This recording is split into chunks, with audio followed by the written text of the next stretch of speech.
కాకినాడలో మత్స్యకారుడు గల్లంతయ్యాడు. బోట్లను తాళ్లతో కట్టేందుకు వెళ్ళి సముద్రంలో జారి పడిపోయాడు సాయి కోసం ప్రస్తుతం ఎన్డీఆర్ఎఫ్ బృందాలు గాలిస్తున్నాయి. నిన్న సాయంత్రం సముద్రంలో జారి పడిపోయాడు. భారీ తుఫాను కారణంగా ప్రస్తుతం చర్యలకు కూడా ఆటంకం కలుగుతోంది. ఎంతోమంది ప్రాణాలు కాపాడినటువంటి వ్యక్తి సాయి. ఎందుకంటే అతడు గజ ఈతగాడు. ఎంతోమంది ప్రాణాలు కాపాడినటువంటి మంచి పేరు సాయికి ఉంది. ఆ సముద్రంతో వాళ్ళకి ఎంతో అనుబంధం ఉంది.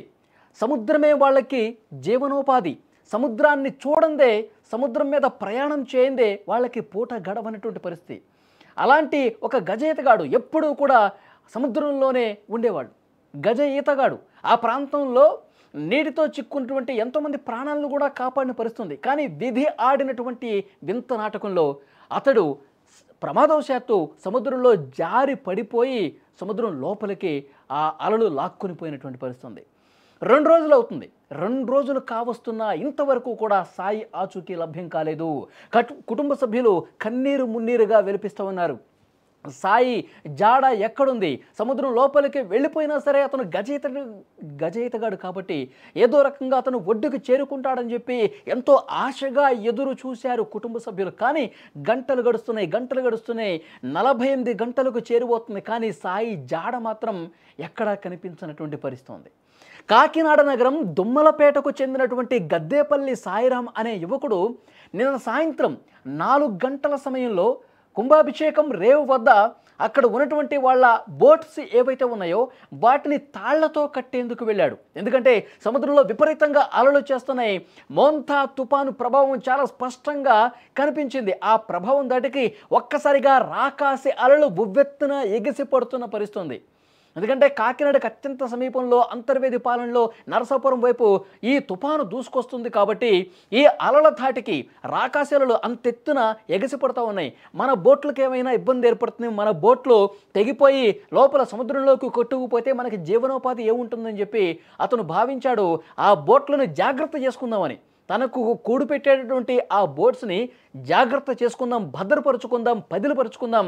ఈ తుఫాను పోయిన తర్వాత ఇదే సముద్రంలో ఇదే బోట్లతో నేను వెళ్ళాలి కదా, జాగ్రత్త చేసుకుందామని అతను ఆ రేవు దగ్గరికి వెళ్ళి ఆ బోట్లని ఒక బలమైనటువంటి తాళ్లతో గొలుసులతో భద్రంగా కట్టుకుని వస్తూ ఉన్నాడు. ఎందుకంటే అలలు విపరీతంగా వస్తూ ఉన్నాయి. అంతకు ముందే అధికారులు చాలా స్పష్టంగా హెచ్చరించినటువంటి పరిస్థితి ఉంది. ఎవరూ కూడా మత్స్యకారులు ఈ రేవుల దగ్గరికి రావద్దు, సముద్రపు వైపు రావద్దు, అలలు ఉవ్వెత్తున ఎగిసిపడుతున్నాయి, ప్రమాదకరంగా మారుతున్నాయి, అటువైపు వెళ్ళొద్దని చెప్పి ప్రమాద హెచ్చరికలు జారీ చేస్తున్నారు. కాకినాడ దగ్గర 9వ ప్రమాద హెచ్చరిక కూడా జారీ చేస్తున్న పరిస్థితి. కానీ వాటిని సాయి, ఈ గజయితగాడు, ఈ కొట్టుకుపోయినటువంటి ఈ వ్యక్తి ఉల్లంఘించాడు.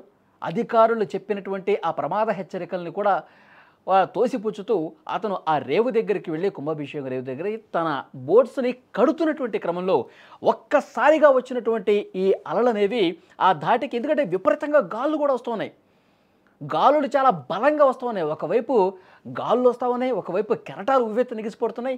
ఈ సమయంలో తన బోటుని గొలుసుతో కడుతున్నటువంటి సమయంలో ఒక్కసారిగా కాలు స్లిప్ అయిపోయిందండి. స్లిప్ అయిపోయి కిందకి జారి పడిపోయాడు, వాటర్లో పడిపోగానే అప్పుడే వచ్చినటువంటి ఒక రాకాసి అల తనతో పాటు లోపలికి తీసుకెళ్ళింది. అతడు బయటకు వచ్చే ప్రయత్నం చేస్తుంటాడేమో కాబట్టి ఆ సమయంలో ఎవరు చూడలేదు.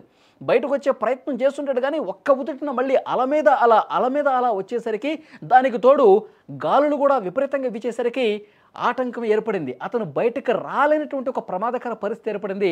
లోపలికి వెళ్ళిపోయినట్టుగా తెలుస్తుంది. ఈ సమాచారం వెంటనే అధికారులకు తెలిసింది. హుటాహుటిన అక్కడికి వచ్చారు. అక్కడ గజ ఈతగాళ్ళు ఎవరైతే ఉన్నారో అక్కడ పేరు మోసినటువంటి ఇతను కూడా గజ ఈతగాడే. ఇంకా అక్కడ ఉన్నటువంటి ఎన్డీఆర్ఎఫ్ బృందాలకు సమాచారం వెళ్ళింది. అక్కడ ఉన్న కొంతమంది ఈతగాళ్లతో వెతికే ప్రయత్నం చేశారు. గంటల కొద్దీ ఎతికే ప్రయత్నం చేశారు కానీ అతని జాడ మాత్రం కనిపించలేదు. ఎందుకు? వాళ్ళు కూడా పూర్తి స్థాయిలో వెతకలేకపోయారు. ఎందుకంటే ప్రమాదకరంగా అక్కడ సముద్రం కనిపిస్తుంది, గాళ్ళు వీస్తున్నాయి, కొంత ఇబ్బందికరంగా పరిస్థితులు ఉన్నప్పటికీ కూడా ప్రయత్నం చేశారు. కానీ ఇంకా అతని జాడైతే దొరకలేదు. చీకట పడింది. ఈరోజు కూడా పూర్తిగా గాలించినటువంటి సిచ్యువేషన్ ఉంది. కానీ ఎక్కడా కూడా సాయి ఆచూకీ లభించలేదు, జాడ లభించలేదు. కానీ ఆ ప్రాంతం మొత్తం కూడా సాయి పేరు గతంలో మారుమోగినటువంటి పరిస్థితి ఉంది. ఎందుకు అనంటే ఇతను ఎంతోమందిని కాపాడాడు. అదే రేవులో, అదే సముద్రపు అలలు ఇప్పుడు వస్తున్నటువంటి ప్రాంతంలో ఎంతోమంది ప్రాణాలు కాపాడినటువంటి మంచి పేరు ఈ సాయికి ఉంది, గజ ఈతగాడు. ఎందుకంటే అక్కడ సరదాగా ఎవరన్నా యువకులు బీచ్ దగ్గర గడుపుదామనో, సముద్రం దగ్గర ఆడుకుందామనో, ఇట్లా విహారయాత్రకి వచ్చినటువంటి సందర్భంగా కొంతమంది ఆ అలలు లాక్కెళ్ళినటువంటి పరిస్థితుంది. వెంటనే ప్రమాదకరంలో ఎవరైనా చిక్కుకున్నారు అంటే వెంటనే సాయికే ఫోన్ చేసేవాళ్ళు.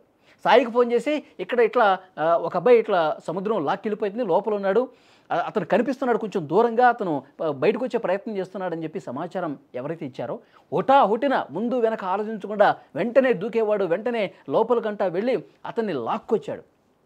ఇట్లా ఎంతోమందిని కాపాడినటువంటి చరిత్ర సాయికి ఉంది, అంత మంచి పేరుంది. ఇప్పుడు వాళ్ళందరూ కూడా ఒక్కసారిగా షాక్ అయిపోతున్నారు.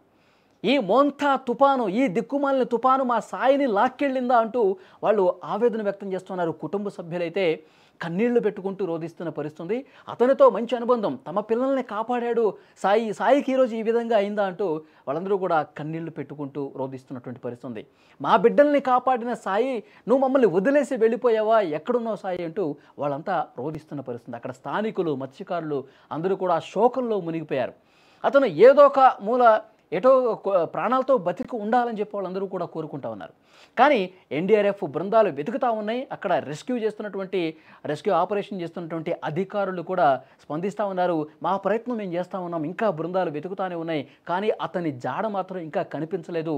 సముద్రం ఇంకా పైన ఉంటే ఈ పాటికి దొరికేవాడు, కానీ సముద్రం లోపలికి ఏమన్నా చొచ్చుకొని చాలా దూరంగా వెళ్ళిపోయాడేమో అని చెప్పి మాకు అనుమానం కలుగుతోంది అని ఆ అధికారులు కూడా ప్రస్తుతం సమాచారం ఇస్తున్నటువంటి పరిస్థితుంది. ఎంతో మంచి పేరున్నటువంటి ఆ కుంభాభిషేకం రేవు ప్రాంతంలో, ఆ కాకినాడ పరిసర ప్రాంతాల్లో ఒక యువకుడు సాయి, అతను ఈ విధంగా మోంతా తుపాను ధాటికి, ఆ అలల ధాటికి, ఆ రాకాసి అలలు మొత్తం కూడా ఇతన్ని లాక్కెళ్ళిపోయిన పరిస్థితుంది. అతనితో ఆ ప్రాంతంలో ఉన్నటువంటి మత్స్యకార కుటుంబాలకు కూడా మంచి పేరుంది, మంచి అనుబంధం ఉంది. సాయికి ఈ విధంగా జరిగిందంటూ వాళ్ళందరూ కూడా చాలా ఆందోళనలో ఉన్నారు, బాధను వ్యక్తం చేస్తున్న పరిస్థితి. అధికారులు అయితే తమ ప్రయత్నం చేస్తూనే ఉన్నారు. చీకటి పడింది కాబట్టి ఇప్పుడు మళ్ళీ వెతకటానికి ఆటంకం ఏర్పడుతుంది. రేపు మళ్ళీ ఉదయం నుంచే ఎన్డీఆర్ఎఫ్ బృందాలు గజ ఈతగాళ్ళందరినీ కూడా లోపలికి పంపించి వెతికే ప్రయత్నం చేస్తాం. ఇంకా అధునాతనమైనటువంటి టెక్నాలజీని ఉపయోగించి ఎక్కడైనా లోపలికి వెళ్ళిపోయినా సరే ఆ లోపలికి వెళ్ళి కూడా అతని కోసం గాలిస్తామని కూడా అధికారులు చెప్తున్నటువంటి పరిస్థితి. కానీ అక్కడ ఆ ప్రాంతంలో వాసులు, స్థానికులందరూ కూడా కన్నీళ్లు పెట్టుకుంటున్నారు. కుటుంబ సభ్యులైతే రోధిస్తున్న పరిస్థితి. ఎంతోమందిని, మనకున్నటువంటి లెక్క ప్రకారం 70 నుంచి 100 మంది వరకు అతను కాపాడంట గత 2-3 సంవత్సరాల్లో.